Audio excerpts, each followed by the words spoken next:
Hey guys, I'm your host, Sarah Thomas, and I'm so excited you tuned into Fit Girl Talk Radio. Saying that is making me laugh right now because my daughter is almost 4. She'll be 4 on Saturday, and she will like randomly like bust out. She'll be like, "Hi, I'm Sarah Thomas. I'm so excited you tuned into Fit Girl Talk Radio." So yeah, I know I'm redundant in how I start this, but that's just what I do. So anyways, welcome. And today we have on my one of my very, very best friends. And I am grateful for this platform because it allows me to schedule a time to catch up with her because I just don't talk to her enough. We text here and there, but it's just never enough. So we have on Rebekka Mars today, and Becca has been on in the past. I just looked it up. She actually was on December of 2019, which is crazy that it's been over a year since I've had her on here. Uh, Becca, welcome. Hello. How are you? Hello.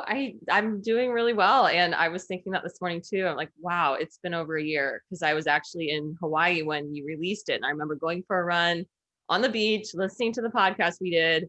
And that was December. And I can't even believe that. But I'm so glad to be back.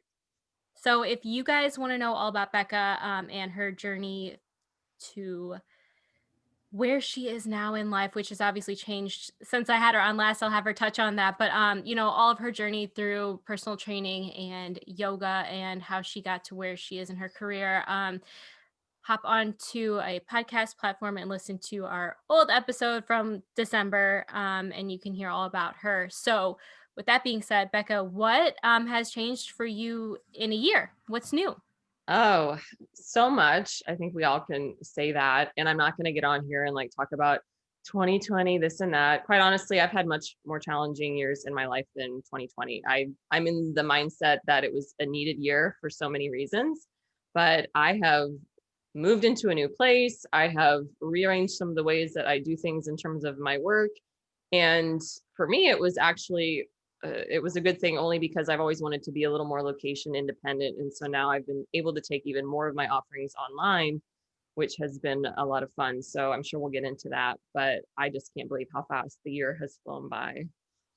God, I know. So, Becca, what like would you say is your like title right now? What do you call yourself? What do you do? It's like the ever evolving answer. It's hard for me to describe what I do, but it's definitely yoga. It's yoga. And like you mentioned, definitely go back and listen to that other podcast we did, because I know I go through a little bit more of my journey with that and why yoga is like the thing that I do. But I have personal trained for years. Still a personal trainer. I just upped my certification again. So I definitely incorporate that into the work that I do with people. I'm getting ready to start a 3-year program in somatics. So looking more into the nervous system. So that already is laced in, but I'll be learning a little bit more about that for the next 3 years. And then meditation is involved. So when someone comes to work with me, it's usually a mixture of all those things that I offer them, just depending. I mean, it's mind, body, soul work.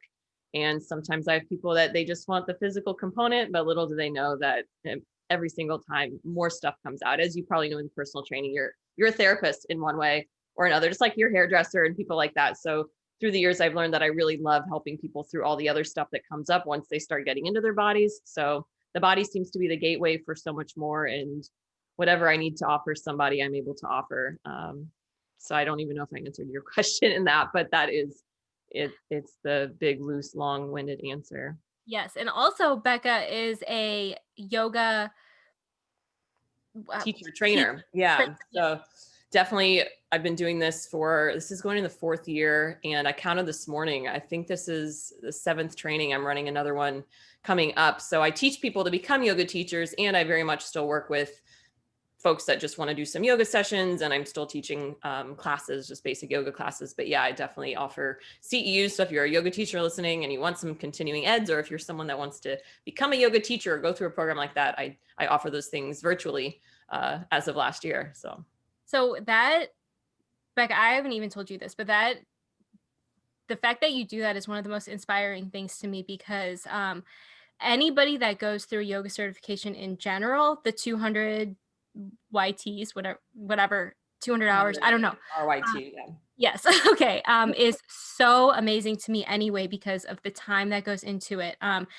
anytime somebody asks me, I'm thinking about getting yoga certified, how do I get into that? I've actually been asked that question often. I always refer them to you in general, even before you started becoming a yoga teacher trainer.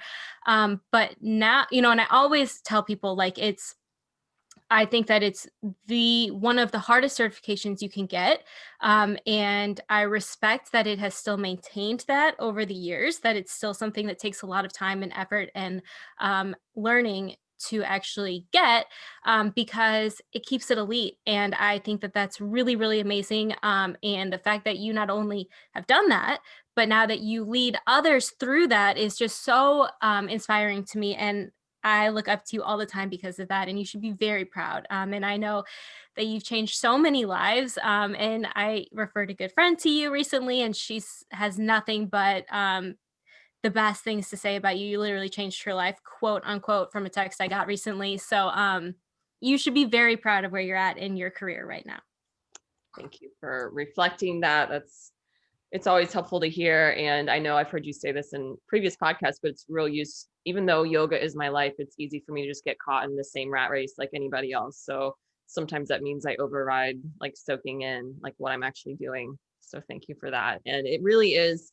And I'm so grateful to hear that that's your perspective on it, because if I'm in it, and in terms of yoga teacher trainings, buyer beware. I mean, there are, now that things are online and Yoga Alliance okayed programs to be online, there are some like yoga training in a box type of things, and like never sign up for those people. Like find an in-person or someone who's actually going to guide you through it, because it is so much more than just learning how to do some yoga postures and breath work. And we'll get into that, I'm sure. But yeah.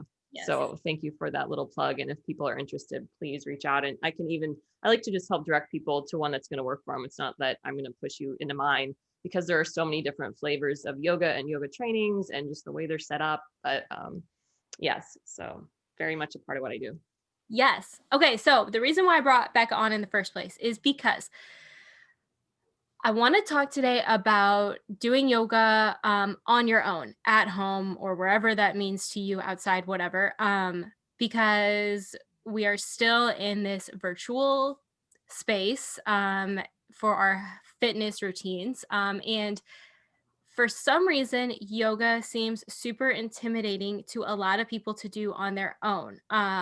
It's like they think they need this big plan or somebody to guide them through it. And when I keep saying they, I'm also referring to myself because I love yoga. I rarely do it on my own because I have all these mental blocks about how I need to be set up and how it needs to be this perfect scenario. So I brought Becca on to tell us how we can start doing this on our own at home and kind of release the thought of like that it needs to be this perfect practice, I suppose. So what kind of tips do you have for somebody that wants to get started at home? Yeah, so such a great topic, and this time of year, and all times of year. But of course, here we are. Everybody's got their quote unquote resolutions. It's not really a word I like to use, but I get that it's out there and circulating. And if it is to add yoga to your life for whatever reason, then it's that big question of, well, how do I get started? So at the end, I will remind everybody that I have this great little video series I made at the start of quarantine, only because I get this question all the time. How do I get started? How do I get started? So I made this whole series called Yoga Starts Here. It's totally free, 10 videos. And I literally share everything with you of, okay, the idea is there, and now what? And so I talk about the right type of yoga mat, the clothing, the setup, and then even moving into the body, the breath work, history of yoga. I mean, all of it. So know that that is there. So I'll assume that people can go there for even more. But right now, for the sake of our conversation, just like anything you want to get started with, you do need to make like a baby step, like a baby first step. So whether it's just to have the idea, and then what? Well, do you feel like you need video guidance? Do you need to actually find a virtual person to work with? Are you in a place where you can meet somebody distanced or outside? Like, what do you actually need? Because we're all different in terms of what sort of motivation and education. And I've always been a little hesitant to encourage people to do yoga at home for the same reason as probably fitness as well. You don't have eyes on you. And that's where I really like Zoom classes. It's better than just a YouTube video, only for the sake of having someone to watch you who knows what they're looking for. Because one missing alignment piece and you can throw your knee out or your back out. And that's the last thing that I ever want anybody to do. So that whole warning said, if you're comfortable doing yoga, getting a time, like figuring out, okay, I'm going to put this on the calendar. So in terms of just regular habit building, that's going to be important. If it's something you really want to have consistent, what expectations have you already put on yourself and what's going to be realistic? Like we were talking about, you've got Sage running around. So if people have kiddos, I mean, what is going to be a good time for you? Or do you just need to accept the fact that you're going to have kids on your back when you're doing your yoga? So getting into first, like the whole time piece, what are you, or is there's like this perfect setup that you're picturing, like I just want to be left alone, I want this like zen spa like, and if you have a kid or kids or pets or whatever, like okay, your reality might look a little different than that. So just getting really real with yourself first of all, of what are you wanting and what is that realistically needing to look like. Do you need to get a babysitter? Would that be helpful to recruit somebody to help tend to some of these other things? Or maybe you're like me and it's just me and myself here, but there's still like the self-discipline that needs to come in. So for me, I have to schedule stuff in. So that's kind of the first thing with anything, is figuring out the schedule and the way you're going to do it. And then, like I already mentioned, do you need a teacher? Do you actually feel like you need some guidance? Then there's people all over the place doing Zoom type classes. So whether you know someone locally or reach out to me, I do run a donation class once a week and I can keep my eyes on you on Wednesday mornings. But that's the next thing, is like, what sort of accountability? I honestly am really bad with pre-recorded stuff. I need live classes. So whether it's an Instagram live or Facebook live or a Zoom class that someone's running, that's where you'll find me. Recorded stuff, even though I make it for people, I just can't do it. But I have people all the time requesting that I do more of that. They love recordings, they're watching YouTube. So I get that that's out there. So I'll also just knowing what you need. What do you respond well to? I put on recordings all the time. I never finish it. I look across the room, I get distracted, and there's just an energetic thing that I don't quite feel. So there's that. Every And time then I it, start a YouTube like yoga, I literally do like the first 3 or 4 minutes of it, and then I end up doing my whole own thing anyway. It's like I needed somebody to like get me started, and I'm like, okay, I don't need it anymore. totally. But Yeah, that's what I do too. And then which is beautiful as well. And so, I think that's the point's kind of been made there of just establishing what you need in terms of getting started. I literally told a client yesterday, maybe your basic step is you roll your mat out every day. Is that the goal you need? I don't care if you get on it, just roll it out. Can that be the littlest, tiniest step? I'm going to roll my mat out at, whatever time, or maybe there's no time needed. So like start there. And then maybe you get on there for a couple minutes and go there. so I have a question. Speaking of time, what do you have a recommendation for morning yoga versus evening yoga? And obviously there's the whole day in between, but I don't know, for some reason to me, when I think of it, I think of either something to start your day or end your day. Do you have a preference on that or anything? Not necessarily. I mean, when you get into yoga, the history of yoga, and if people have heard of sun salutations, which is pretty common, that's like a flowing type of practice. And those were created by the yogis to salute the sun. So start of the day to energize the body. And yoga really is an energy activation process. So the postures, the breath work, it really is going to bring energy in. So for a lot of people, I find they do like yoga in the morning or earlier in the day for that. But given people's schedules, like at the studio I'm at, we have just as many people coming to evening classes. That's always been the case when I've taught evening classes. So it's not a bad thing, but it's also knowing your body. For me, I can't do some powerful vinyasa class in the evening, but since there's all types of yoga, it's also figuring out what's the style that you like. My favorite right now is restorative yoga, which is like literally lying on the floor for an hour doing like 5 postures. And that is really good in the evening. That can actually really help you fall asleep. It can calm the nervous system down. So I think you do have to try it out. You have to try taking the classes at different times of days and just see what works best for you. There's not really a right or wrong though. I will say just be mindful of before bed, just like doing exercise before bed. If you're doing some vigorous yoga practice, it might energize you so much that you have problems falling asleep. So you just want to be real mindful of, what you feel from doing yoga and where will that actually fit in your day best for the outcome that you want. Perfect. Continue on. Or did I Okay. make you lose your train of thought? Well, no, I think that's pretty much in terms of getting started. And it's like, then you all just have to really try it out yourself and see. And that's the tricky part online. And I get that. And that's where years ago, one of my students told me, and she even gave me this little frog figurine, but she's like, you're like the frog I finally kissed and turned into a prince or whatever. It's like, you have to keep kissing frogs until you find your match. And just like anything in life, just like workout routines and workout styles, you just have to keep trying. If you tried yoga once and you didn't like it, I highly encourage you to try it again, try a different style, try a different teacher, try a different whatever, and just try it again, because I do believe that it's great for everybody. And it really is. There's a reason why you see yoga all over the place. It's because it works. It's because it's been around for centuries, like centuries. I always have to emphasize that. It's insane that these postures and this practice, it's been around much longer than any other form of fitness, unless you want to count like running and walking. So there's a reason that it's still around. So I definitely encourage you to keep trying. And it's just like dating. Like, would you give up on dating forever if you had one bad date?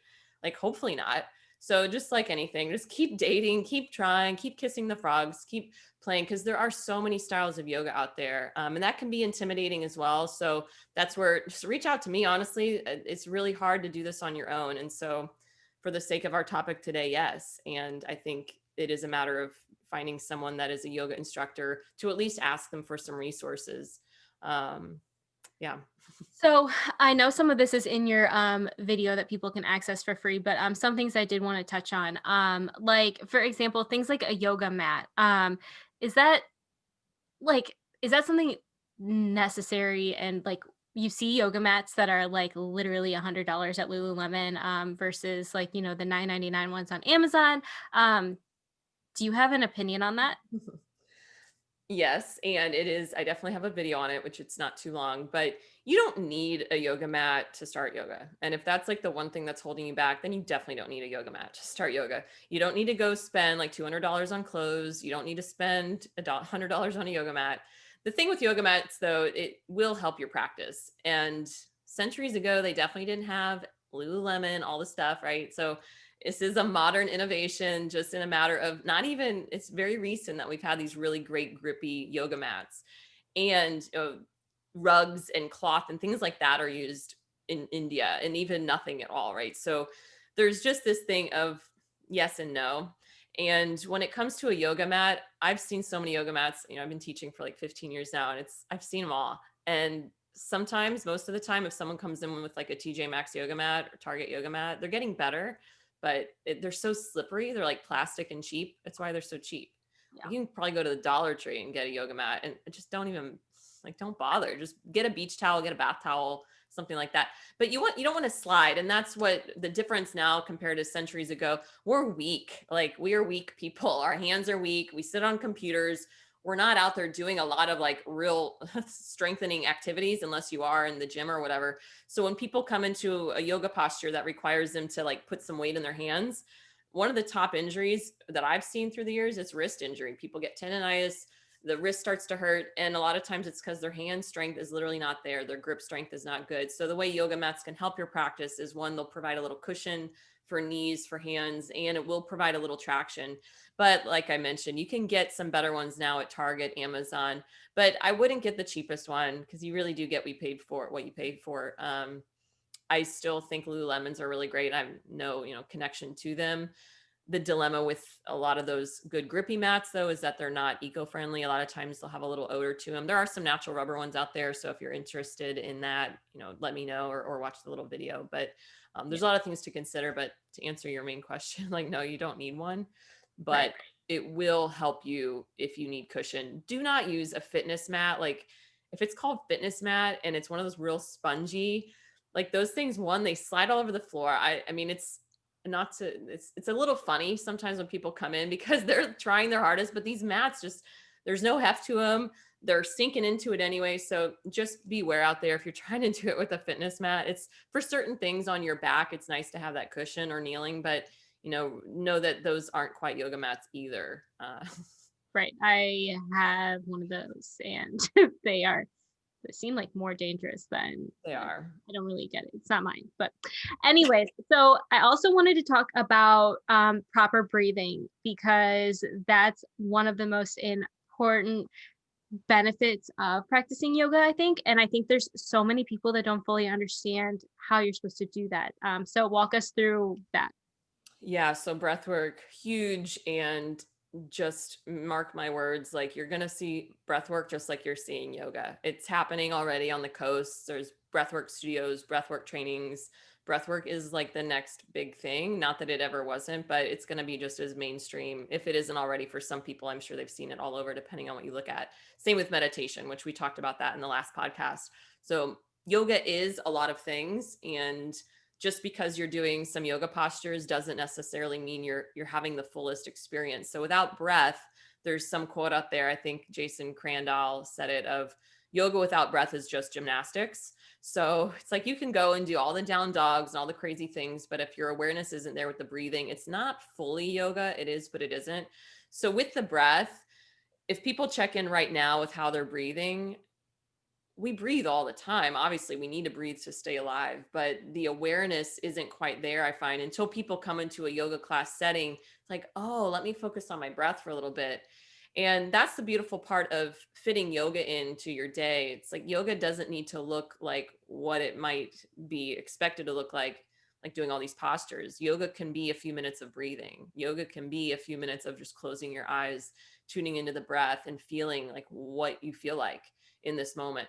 So with the breath, there's another quote that I heard recently, that you breathe with your nose, you eat with your mouth. So if you think of breathing, if you're, of course, if you have sinus issues, you're going to need to breathe through the mouth a little bit. But as you take the next few breaths, and you can do this here, it's like breathing in through your nose more and just feeling how both nostrils channel up to the mind. And so breath work translated is moving energy, basically. You're moving life force energy around, pranayama. So if you think of your breath, it is your life. Without breathing, we would have no life. So each breath is a chance to really tune into, like, wow, like I'm living, I'm breathing. And the hemispheres of our brain are impacted, left and right hemispheres of the brain. They need the oxygen to come in. They need left and right nostrils to breathe evenly to get the fullest effect of energizing, opening up the nervous system, calming the mind, all this great stuff. And I know you've had a lot of mindset talk on lately, which is great. And then there's this element, though, where people can listen to mindset suggestions all day, but until you embody like this whole concept of like limiting beliefs and getting into your consciousness and whatnot, it's like, well, but how do you do that? Like anything, you can listen literally for days on end, but you still may not actually integrate it or even know how to integrate it. So for me, the breath is such a great bridge of mind and body. So all these great ideas, all these great goals, resolutions, all the great work of like, let's break through the limiting beliefs, all of that, it's going to happen much quicker if you establish a relationship with your breath, because otherwise it just all lives up here in your head. And how do we get it into our body? And so overall too, maybe I should have said this in my title, but like embodiment is something that I'm all about. I've always been all about, how do you get into your body?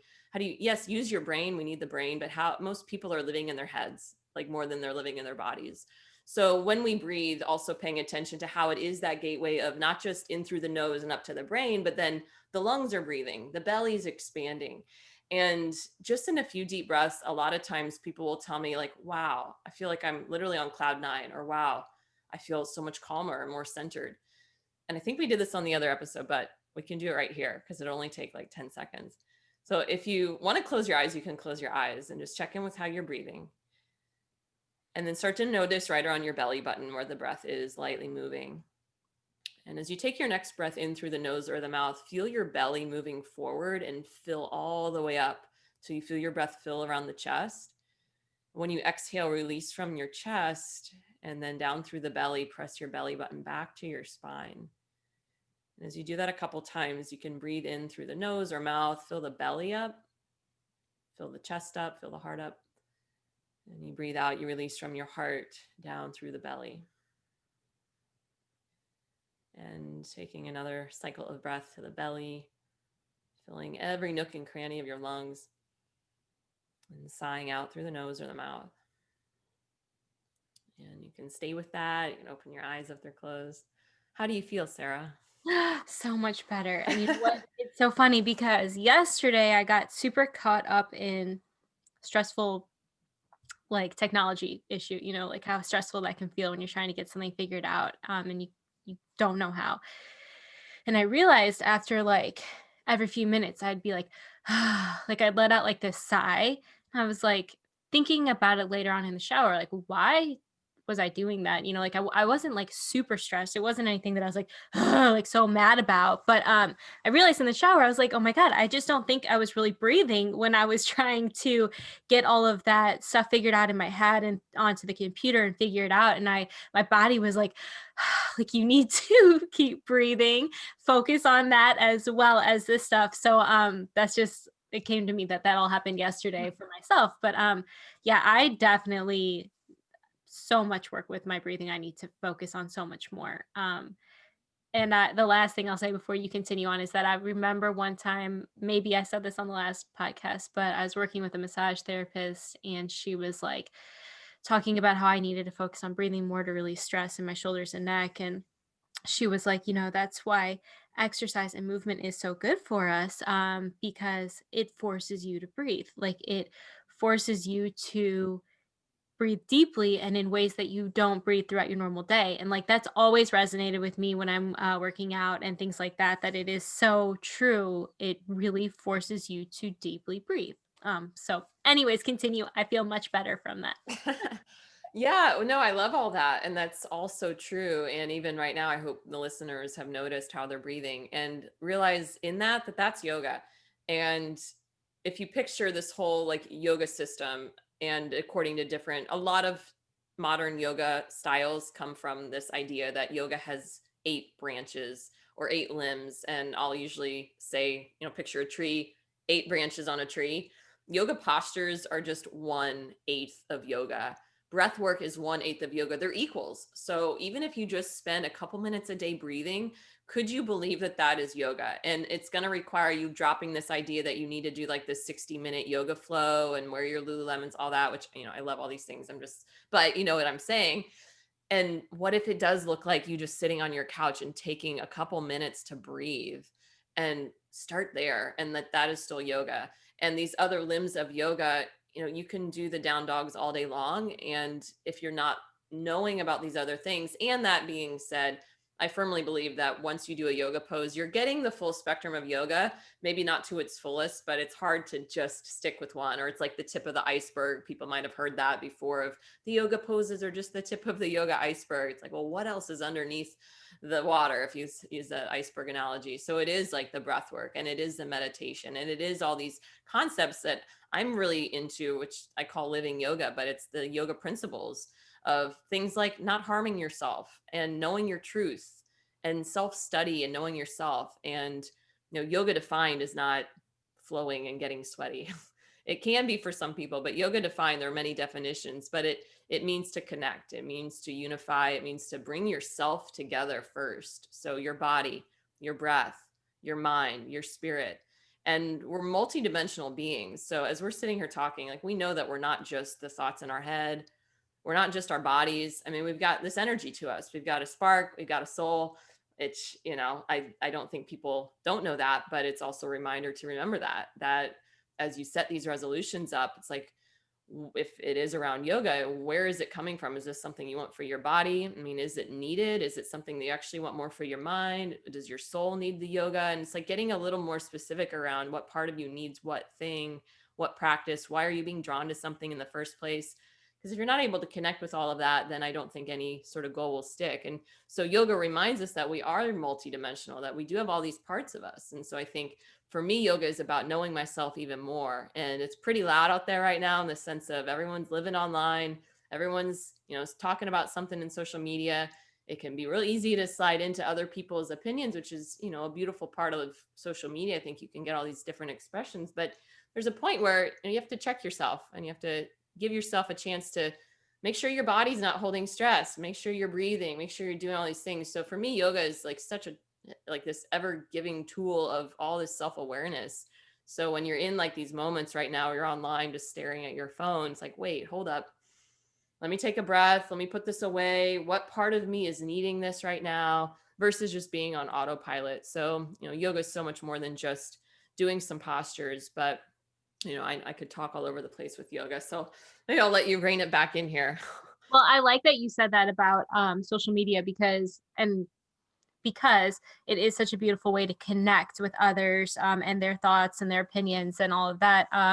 But it's like, how often are you actually checking and connecting with yourself? Because that's totally been lost. I feel like the more social media gets bigger and more accessible, people are getting more comfortable sharing a bunch of stuff on it. It's like you're taking in all of these other people's opinions and life theories and their schedule and their routine and all the stuff that's working for them, but like, you ever step back and like think like, well, what really works for me, and what do I need, and what is realistic, and who am I now? Like, I feel like that's so easily lost at this point. And I don't know if you have felt like that over the years, as somebody that's actively posting on social media, because I know that I ebb and flow with like getting caught up in what other people are doing. Then it's like, wait, I need to bring it back to who I am and what I need, and serving the people that are following me because they're following me for a reason. So, I just think that that's interesting that you brought that up. Yeah, totally. And it's this resonance that I think the more people practice yoga and whatever it looks like, I mean, we can go into postures. And the other thing I should mention that yes, I mean, yoga poses, it's about moving the energy in your body though. It's not necessarily about strengthening your quads or getting a yoga butt or whatever's out there. It can be, okay. And, centuries ago, I don't think they cared so much about that. It was more about clearing the energy in your body. And so when you can clear the channels of your body using breath work, using these yoga postures, then the brain body connection is more connected, literally. And the energy of your spine, which, if you think about it, anyone that's ever learned anything about the spine, it's your nervous system highway. It's that main connection of every bit of knowledge in the body. So if it's clogged at all, if anyone's been to a chiropractor, you kind of get that too. It's like, we've got to make sure the spine is open. So yoga really is about that from a postural stance and a breathwork stance. So when you clear the channel inside of you, you're more connected. You're more connected to life, yourself, your surroundings. So when that yoga takes place in the body, this connection is built. I believe, and I've seen it happen again and again. I mean, that is the gift of embodiment, of being able to feel the body, to use the breath, to do all these things with awareness. And then I find I have a lot of times I hear this, so I'm saying we, but you have the ability to get a deeper sense of what is true to you and what feels aligned with you and who you are. And we're all so beautiful and different. My teacher said years ago, so I always think this, but wouldn't the zoo be boring if it was just a bunch of zebras? Like, we need variety. And unless you really love zebras, I don't know, but it's like that variety is beautiful. And I keep seeing that. And I think I see more and more of that right now. It's like, people are beautiful. Everyone has their own opinion, and, you're entitled to your own for sure.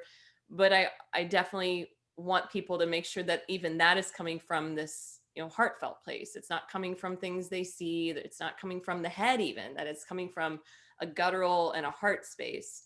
And right now it's real easy. The minute you turn anything on, your brain is usually the thing processing it.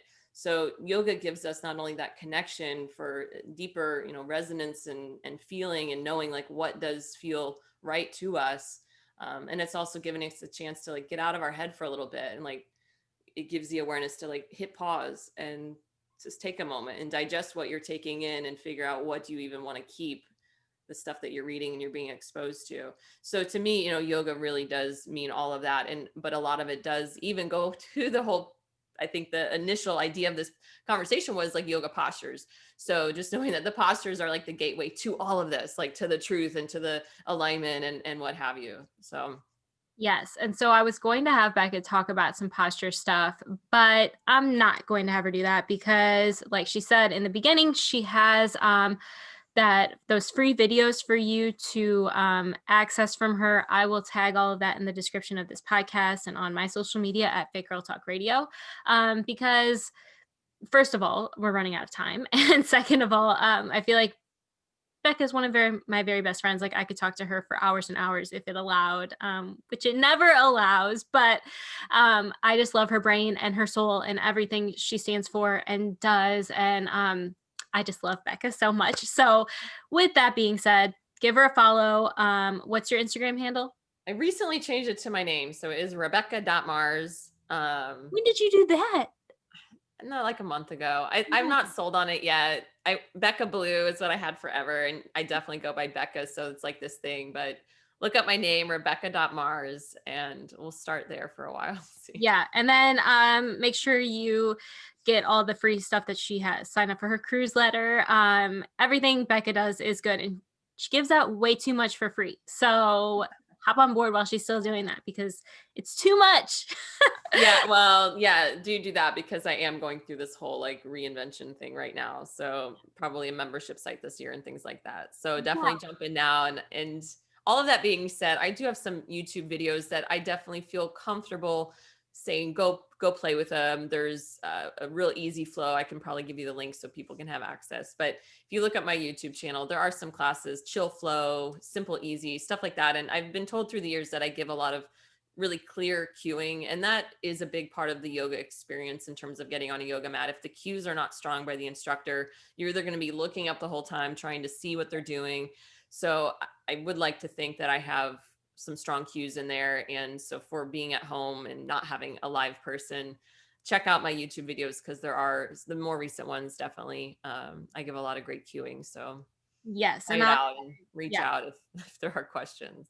Yeah, so I'll have all those links for you guys. And reach out to Becca. She's so good, so easy to talk to, as you can tell. So yeah.